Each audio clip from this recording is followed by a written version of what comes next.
Eh bien, bon matin tout le monde. Ah ben bonjour, comment ça va? Aujourd'hui, on a le privilège, avec en arrière-fond le bruit des vagues du lac Massawippi, de poursuivre notre étude sur Colossiens.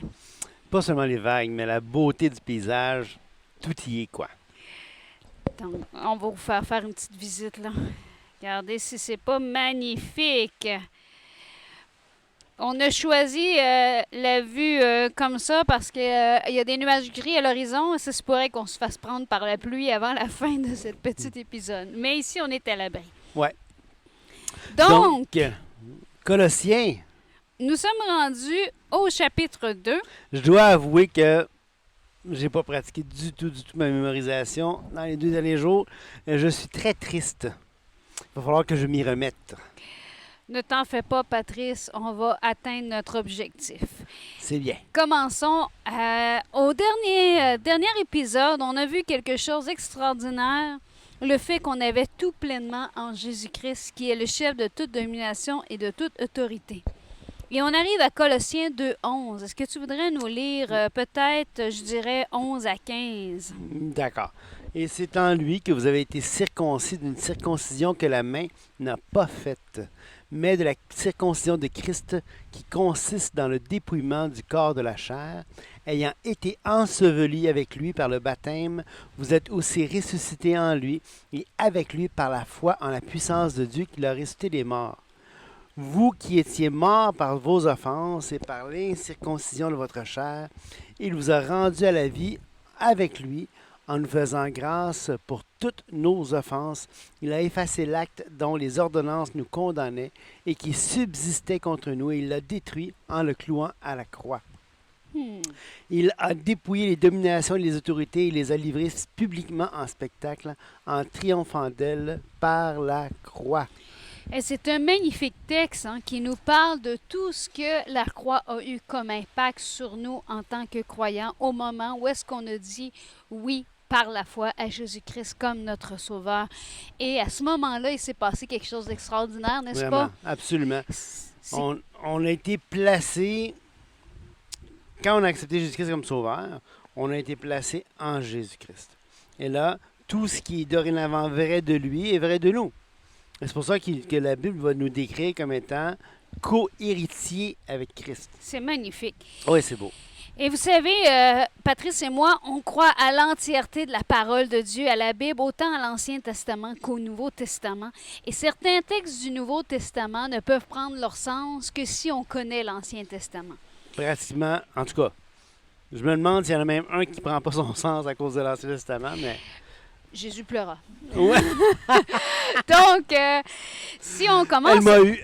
au verset 11, ça dit « Et c'est en lui que vous avez été circoncis, d'une circoncision que la main n'a pas faite. » Donc, déjà là, il y a une question qu'on pourrait se demander, ouais, mais pourquoi on voudrait bien être circoncis en Jésus-Christ? Donc, c'est important de comprendre la signification de la circoncision pour le juif qui était Paul et pour les non-juifs qui étaient les gens de Colosse. Ouais. Donc, est-ce que tu pourrais nous expliquer la circoncision, son importance, et non pas le processus de la circoncision, mais son importance pour les juifs? Écoutez, de la même manière que, en fait, la circoncision même, c'est premièrement le signe de l'alliance que Dieu a eue avec Abraham. Alors, Abraham avait eu le mandat ou l'ordonnance de la circoncision pour sa descendance.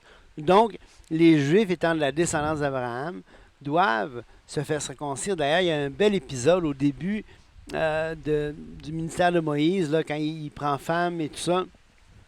Il n'a pas circoncis ses enfants, son garçon.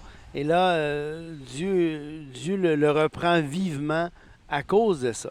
Parce que le signe de l'alliance avec Abraham, avant même nos Moïse, c'est la circoncision. Et on pourrait aller lire le texte dans Genèse 17:9. Dieu dit à Abraham, « Toi, tu garderas mon alliance, toi et tes descendants après toi, selon leur génération. C'est ici mon alliance, que vous garderez entre moi et vous, et ta postérité après toi. Tout mâle parmi vous sera circoncis. Vous vous circoncirez, et ce sera un signe d'alliance entre moi et vous. » À l'âge de 8 jours, tout mâle parmi vous sera circoncis selon vos générations, qu'il soit né dans la maison et qu'il soit acquis à prix d'argent de tout fils d'étranger sans appartenir à ta race. Donc ici, on voit l'importance que la circoncision, elle l'avait pour les Juifs. Un Juif de naissance devait se faire circoncire 8 jours après. Mais aussi un fils d'étranger qui voulait ou qui devenait... qui voulait être prosélyte. Oui, qui voulait faire partie du peuple, si on veut dire, devait aussi se faire circoncire. Oui, et c'est tellement vrai que, et n'oubliez pas, l'alliance avec Abraham, elle est avant l'alliance avec Moïse. Donc, ce qui s'est passé à la croix n'a pas annulé Abraham. Elle a accompli Moïse, elle a accompli l'alliance avec Moïse. Et donc, c'est pour ça que Paul, par exemple, n'hésitera pas à circoncire Timothée qui était à moitié juif. Parce que pour accomplir, si tu veux, le mandat de l'Alliance abrahamique. Mais il ne le fera pas pour Tite. Pourquoi? Et ce n'est pas une inconstance de Paul. Au contraire, Paul était tout à fait cohérent avec lui-même. Il était juif, il connaissait ça, il connaissait l'idée. Et donc, il n'hésitera pas à faire circoncire Timothée parce que Timothée est à moitié juif, mais il ne le fera pas pour Tite qui n'est pas juif du tout. Alors, Timothée n'a pas... Et donc, toute l'histoire des judaïseurs, ça n'a rien à voir avec la situation. Ça a à voir avec Abraham. Donc, d'ailleurs, Jésus avait été circoncis absolument. À son 8e jour. On voit ça dans Luc 2, 21. Le 8e jour auquel l'enfant devait être circoncis étant arrivé, on lui donna le nom de Jésus. Donc, même son nom était donné au moment de la circoncision. Qui a été repris un peu dans les traditions pédobaptistes du christianisme, ceux qui baptisent les enfants, où est-ce qu'on a tendance à attribuer le nom au baptême, parce qu'il y a comme eu un transfert. On a présumé que le baptême équivalait à la circoncision juive, ce qui n'est pas le cas. Okay? Donc, non, ce qui n'est pas le cas. D'ailleurs, le texte qu'on vient de lire, si je retourne, parle aussi du baptême. Donc, on va le revoir lorsqu'on va traiter du passage. Mais si on continue, et c'est en lui que vous avez été circoncis d'une circoncision que la main n'a pas faite, mais de la circoncision de Christ. Pourquoi il dit qu'on a été circoncis en Christ? C'est parce qu'en étant placé en Jésus-Christ, la parole de Dieu dit que les promesses qui ont été faites à Abraham, oui. Donc, lors de l'Alliance, s'applique aussi à nous puisque nous sommes en Jésus-Christ. C'est un petit peu l'argument que Paul va faire, si tu veux, dans Galates 3, 27. Il dit, si on va, il dit, vous tous qui avez été baptisés en Christ, donc qui avez été placés en Jésus, le mot baptisé, c'est une translittération du verbe grec baptizo, qui voulait dire baptiser, donc immerger. Donc, on a été immergé en Christ. Vous avez revêtu Christ. Et donc, et si vous êtes à Christ, verset 29, vous êtes donc de la postérité d'Abraham, héritier selon la promesse. On est à Christ, on est placé en lui. Donc, puisque les promesses, dans Galates 3, il explique le concept. Il dit, puisque les promesses ont été faites à la descendance, non pas pluriel, aux descendances. Donc, c'est à Christ. Nous, on est placés en Christ. Il va de soi qu'on participe à ces promesses-là qui ont été faites à Christ, si on veut. D'ailleurs, au verset 12 de Colossiens 2, 12, ça dit « Ayant été ensevelis avec lui par le baptême, vous êtes aussi ressuscités en lui, avec lui par la foi en la puissance de Dieu qui l'a ressuscité des morts. » Le baptême tel que présenté dans les Actes consiste au moment où est-ce que quelqu'un confesse Jésus-Christ comme son sauveur, il va passer par ce qu'on appelle les eaux du baptême. Donc, il a choisi de suivre Jésus-Christ. Et le baptême va consister en une image du fait que quand la personne est immergée complètement dans l'eau, c'est comme si elle participe à la mort de Christ. Okay? Ensuite, elle est sous l'eau. Donc, elle est sous l'eau, comme Christ a été 3 jours à la juive. 3 nuits à la juive, oui, c'est un hébraïsme. Donc, mort. Et ensuite, dans le tombeau. Dans le tombeau, merci, c'est le mot que je cherchais. Et lorsque la personne sort des eaux du baptême, ça veut dire qu'elle n'est plus immergée. Cela représente la résurrection. Et c'est pour ça que dans Colossiens 2,12, il dit « Ayant été enseveli avec lui par le baptême », donc au moment où la personne est immergée dans l'eau, vous êtes aussi ressuscités. On souhaite que la personne sorte de l'eau après le baptême. En lui et avec lui par la foi en la puissance de Dieu. Donc, non pas parce que la personne a été baptisée qu'elle est rendue participante. C'est bien spécifié ici, c'est par la foi en la puissance de Dieu qu'il a ressuscité des morts. Donc, le baptême en tant que tel est un symbole beaucoup plus pour les gens avec qui tu partages le fait que tu as décidé de mettre ta confiance en Jésus-Christ seul et que tu es, par cette action-là, devenu participant à la mort et à la résurrection de Christ. C'est vraiment fantastique comme image. Hein? C'est très beau.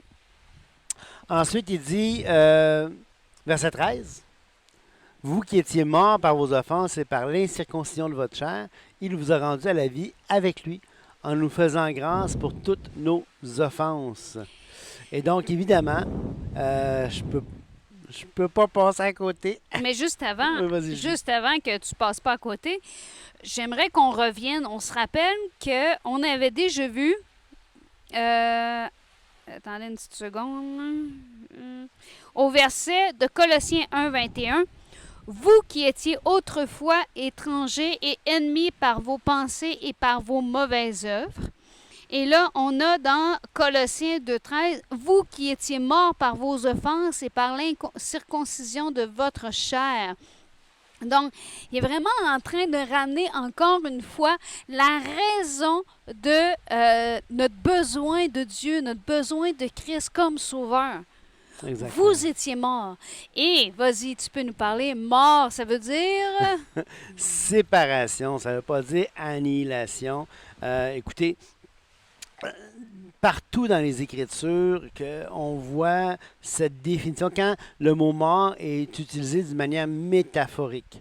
Okay? En l'absence de signes vitaux, pour faire simple. Si le cœur ne bat pas, si la personne est une dépouille sans vie, elle est morte. Elle est morte, physiquement morte. Et de ça, de la notion de mort physique, est venue la métaphore de mort spirituelle. Et là, l'idée, c'est pas une notion d'être inerte. C'est la notion que quand la personne meurt, on est séparé d'elle. Okay? Parce qu'elle n'est pas morte. Les Juifs ne pensaient pas que la vie s'arrêtait à la mort. Il y avait le Saint d'Abraham, il y avait le paradis. Donc, c'est sûr que pour les Juifs, ce n'était pas une cessation d'activité, puisqu'il y avait cette conception d'une vie après la mort. Okay? Donc, et d'une résurrection plus tard. Donc, il n'y a vraiment pas la notion de cessation d'activité. Au contraire, c'est la notion d'être séparé. Okay? Et donc, ici, vous étiez morts par vos offenses. Et là, c'est important que la raison qu'ils sont morts, ils ne sont pas morts de naissance. Ils ne sont pas morts-nés. Ils sont nés vivants et leurs offenses vont les tuer. Et c'est exactement ce que Paul va dire dans Romains 7. Il dit, quand le commandement est venu, je suis mort. Donc, il était vivant et il est mort. On voit le même principe dans Éphésiens 2, 1 et 2, où est-ce que c'est par les offenses, par les péchés qu'ils sont morts. Encore le même principe. On voit ça aussi dans... j'essaie de me souvenir le passage. Tu sais, quand ça dit, là, Julie, quand la convoitise est comme satisfaite, il y a le péché, puis il y a le péché, il y a la mort. C'est dans Jacques... Je te laisse fouiller, puis moi, je vais... Jacques 1,15. Veux-tu le lire? Tu savais que c'est dans le passage que je connaissais, hein? Que personne, lorsqu'il le tente, ne dise « c'est Dieu qui me tente », car Dieu ne peut être tenté par lui-même, il ne tente lui-même personne. Mais chacun est tenté quand il est attiré et amorcé par sa propre convoitise. Puis la convoitise, lorsqu'elle a conçu, enfante le péché étant consommé, produit la mort. Alors, c'est toujours cette idée-là de mort qui est causée par les péchés et qui occasionne, comme on l'a vu l'autre jour dans Ésaïe 59, une séparation entre nous et Dieu. Mais là, regardez ce qui est intéressant. Je vois l'heure qui file, puis je veux vraiment qu'on y aille au bout de cette idée-là, de ce passage-là. Regardez bien ce qui s'est passé. il y a une séparation. Mais au moment où est-ce qu'on a placé notre foi en Jésus-Christ, ça dit, il vous a rendu à la vie avec lui. Exactement. Et il nous a fait grâce pour toutes nos offenses. Non seulement il nous a fait grâce pour toutes nos offenses, mais écoutez le passage suivant qui est extraordinaire. Il a effacé l'acte dont les ordonnances nous condamnaient et qui subsistait contre nous. Il l'a détruit en le clouant à la croix. Exactement. La liberté qu'on a, le pardon est plein, est pleinement en lui. C'est pas comme bon, pour l'instant on cumule dans un armoire toutes tes fautes, puis à un moment donné on va te sortir d'en face si jamais tu non, c'est pas ça. Il les a effacés. Il n'y a plus de condamnation pour celui qui est en Jésus-Christ. Exactement. Voici, toutes choses sont devenues nouvelles. C'est le message de l'Évangile. C'est ça la bonne nouvelle. Tout à fait. Donc, on vous laisse là-dessus. Attends, Demain, on va reprendre. on va finir le dernier verset, là, Ben, il 15. reste, 15. Non, on va le reprendre demain. Donc, on vous laisse là-dessus et on prenez le temps de savourer l'œuvre de la croix et ce qu'elle a eu comme impact sur nos vies lorsque nous plaçons notre confiance en Jésus-Christ seul pour la vie éternelle. Soyez bénis. Que Dieu vous bénisse. Au revoir.